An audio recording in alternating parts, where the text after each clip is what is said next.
We're here at Delphi at the Castalian Spring, and it's believed that Python actually lived up in the rocks, and then the purifying water would run down here and into this little spring area, and everybody who would come to the temple would first purify themselves by going into the really cold water. And now you can still kind of do the same thing. Down here there's a little fountain where you can purify yourself before going in, and we're probably gonna do the same thing just for ritual's sake.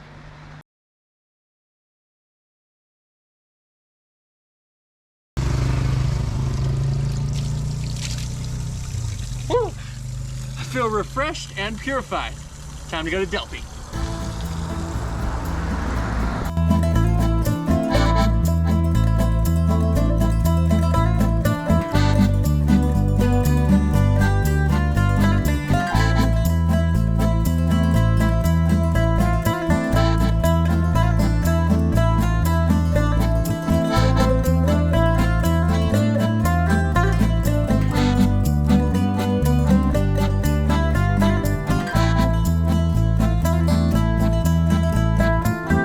This is a really beautiful site. It's consistent of a lower section and an upper section and a couple of sections that we didn't get to see, but we chose to do the upper section first. And to do that, you're going to climb up what's called the Sacred Way. The Sacred Way was kind of sacred. I thought it was the same way that the ancients would have gotten up to the Temple of Apollo, which is their destination for the most part every time they would come here. And the first thing that you see there is the marketplace, which makes sense. What you see behind me is what's left of the Roman Agora. And this was set up by the Romans pretty much anywhere they went. They would have an agora, which is where you would do most of your shopping and things like that. And there's all these little alcoves back in here, and that's where you'd buy your votive candles and other things that you were going to give as gifts to the oracle. And this was called the Roman Agora, but unlike the agoras in Athens, where there was a Roman one and a Greek one, they were both actually in the same spot. This started out life as a Greek agora, and then when the Romans took over, they just kind of remodeled it so it looked more Roman, and so we call it the Roman Agora. And the next thing we saw along the Sacred Way was the King of Argos monument. So there were a bunch of temples and treasuries and monuments all along the Sacred Way. It was kind of like the city-states were competing with one another to show their pride.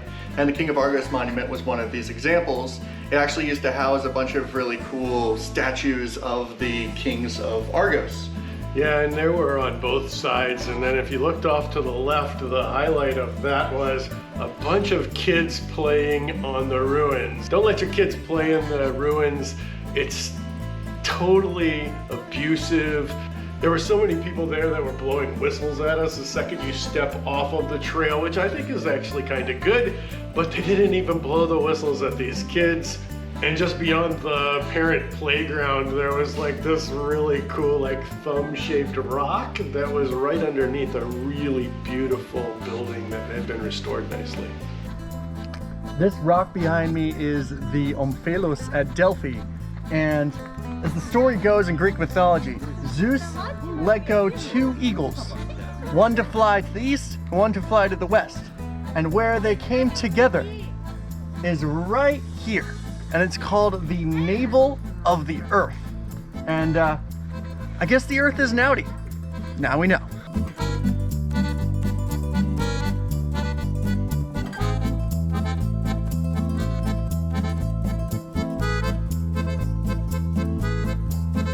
The treasury of the Athenians stands behind me, and this is the best preserved ruin in the entire site of Delphi.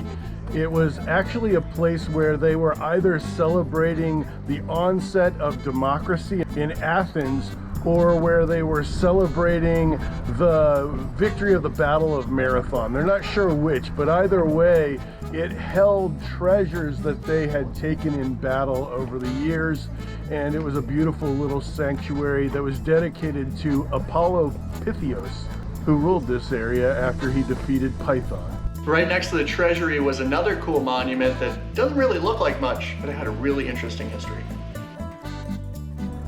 Behind me is the Rock of Cybele, and it's believed that the first priestess gave her oracle before there was a place for the oracles, and they actually predicted the fall of Troy.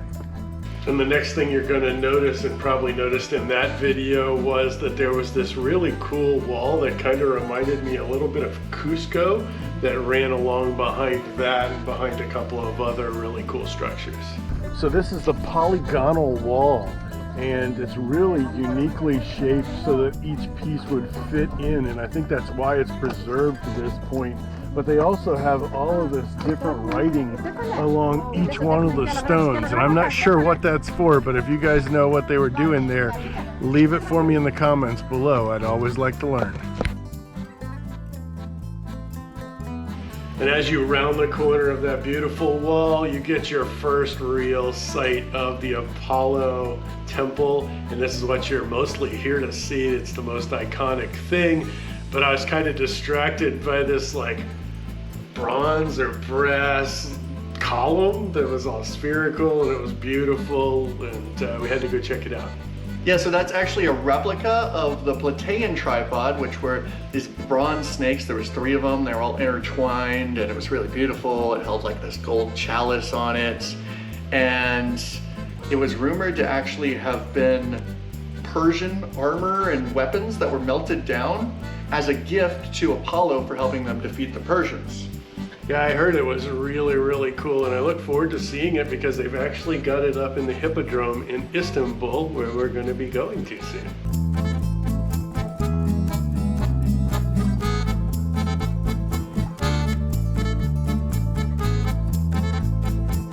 The first oracle of Delphi was given the name Pythia because she was said to be related to Python, the serpent of Gaia.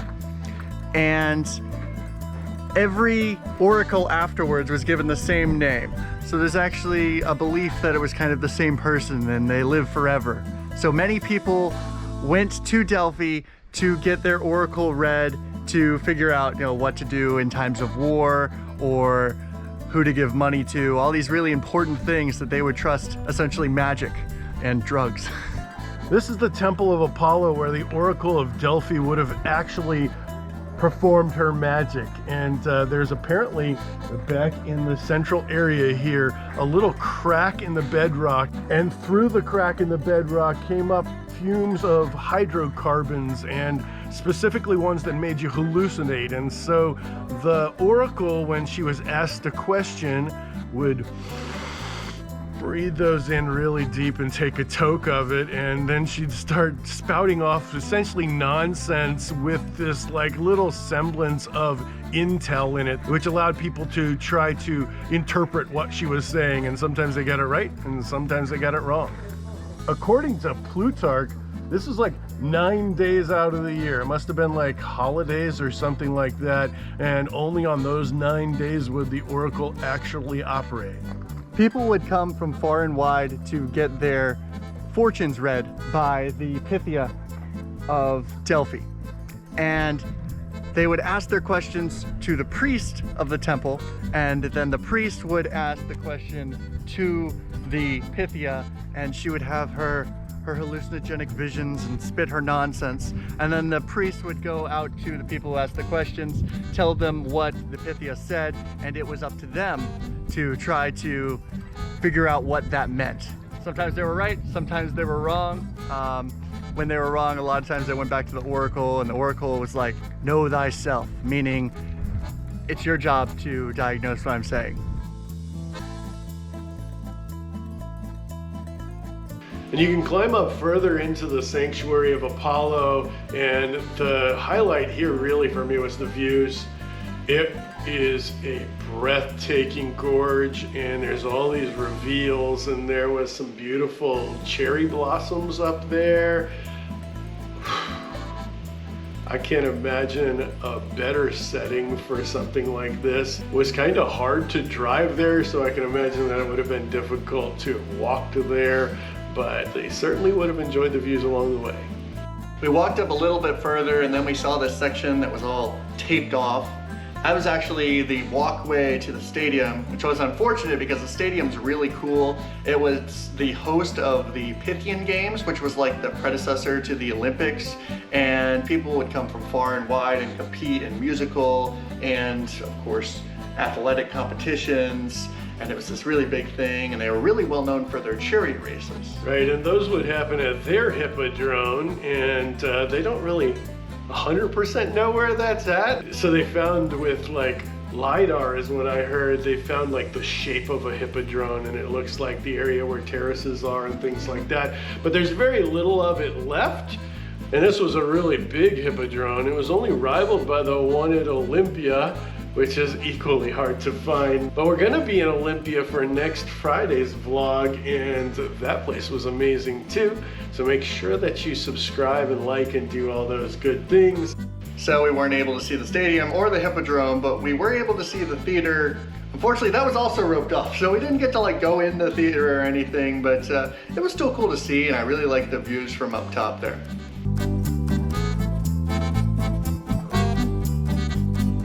And after taking in everything that we were able to take in, we needed to head down because there's a whole nother section and a museum that we still have to see.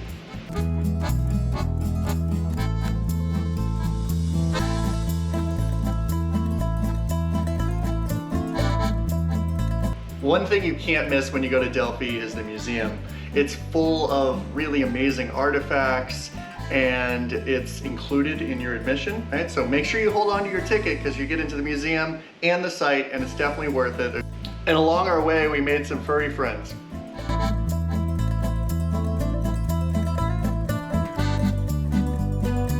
And when you first come into the museum, there were a couple of things that caught my eye right away. Make sure that you check out the big bronze or brass cauldron. It used to have these great birds on it. It was definitely a cool vessel.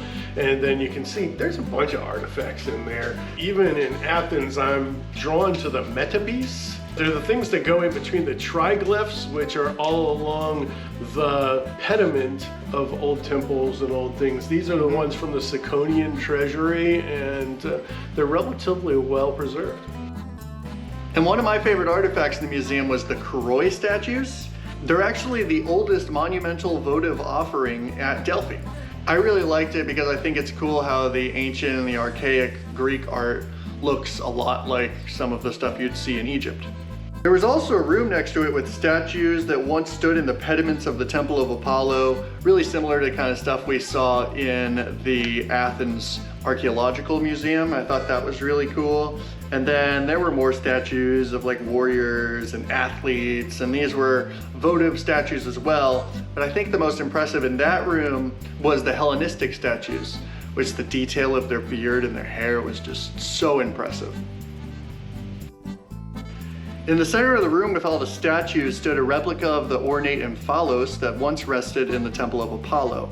It's a very sacred item, and actually only the Pythia and the priests were even allowed to view it. One of the most beautiful statues there was of one of the people who's glorified as one of the most beautiful people in history, and that is Antinos. Antinos was the love of Emperor Hadrian's life, and he died in a mysterious way when he was just like 20 years old, and Hadrian went into this like spiral of depression and kind of locked himself away in Tivoli, and there became like this cult following for him, and he actually was kind of deified as a god. And just beyond this is really what you go to this museum to see. It is called the Charioteer of Delphi. And this is like one of the best preserved and the most known bronze statues from about 500 BCE. And man, the eyes and the eyelash detail, and it used to be like that they had all the horses and the chariot and all those things, and most of those are lost now, although there's some remnants surrounding him. But just staring into this statue's eyes is worth the price of admission.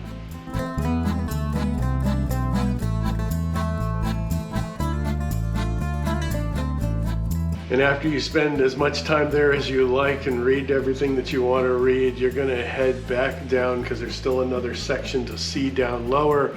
And as you walk along the road, you'll see some ruins down to your right, and you'll be like, oh, how do I get to this? Because it's actually closed off. That is not the section you are looking for. Keep on going down the road.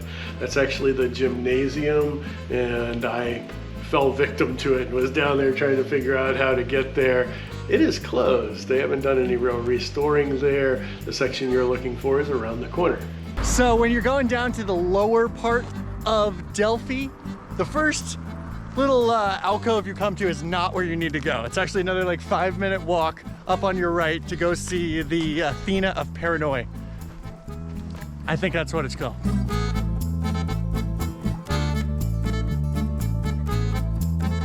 In the lower half of Delphi, you can find the Athena Pronaia, and one of the most impressive structures is the Tholos that you see behind me. And it's amazing. It's one of the pinnacle examples of ancient Greek architecture. In its heyday in the 4th century BCE, it had 20 columns, and it has these beautiful carvings that ran all along it in this beautiful circular shape with a cone-shaped roof. And so I can't imagine how beautiful it was.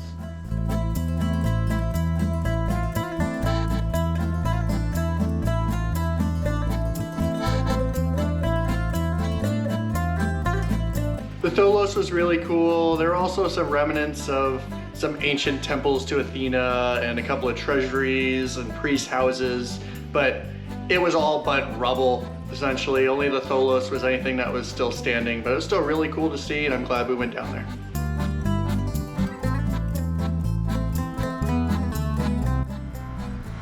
Hey guys, what a beautiful day at Delphi, and what an even more beautiful way to end the day. This beautiful sunset. I hope you guys enjoyed watching, and follow, subscribe below so you never miss a beat. And always remember to find yourself on the journey.